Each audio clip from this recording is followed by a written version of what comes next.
అందరికీ శుభోదయం. నా పేరు గాయత్రి. నేను 7వ తరగతి చదువుతున్నాను. నేను ఈరోజు పుస్తక పఠనం చేస్తున్నాను. రవి వాళ్ళ ఇంట్లో అమ్మ, నాన్న, తమ్ముడు, చెల్లె, ఇంకా ఒక ముసలి అవ్వ ఉంటారు. ముసలి అవ్వ రవికి నాయనమ్మ. నాయనమ్మకు కళ్ళు సరిగ్గా కనిపించవు. మోకాలు కూడా అరిగిపోవడంతో నడవడానికి కూడా కష్టమవుతుంది.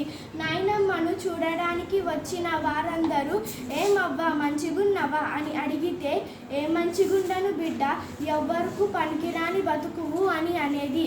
ఏం కాదులే అవ్వ, అన్నిటికీ ఆ దేవుడే ఉన్నారు అని వచ్చిన వారు అంటుంటే అవ్వ ముఖం వెలిగిపోయేది. వారంతా తల వంచి దండం పెడుతుంటే సల్లగుండు బిడ్డ అని దీవించేది. అవ్వ పడుకునే మంచం మీద పరుపు, మెత్త, చెద్దరు ఇంకా కొన్ని బట్టలు ఉంటాయి. పక్కల బల్ల మీద యాదగిరి నరసింహస్వామి పటం, ముందల జపమాల ఉంటుంది.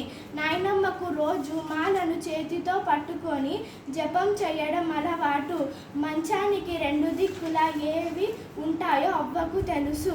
ఎంత రాత్రి నిద్ర లేచినా చీకట్లోనే ఆ వస్తువులను చేతితో అందుకుంటుంది. కృతజ్ఞతలు.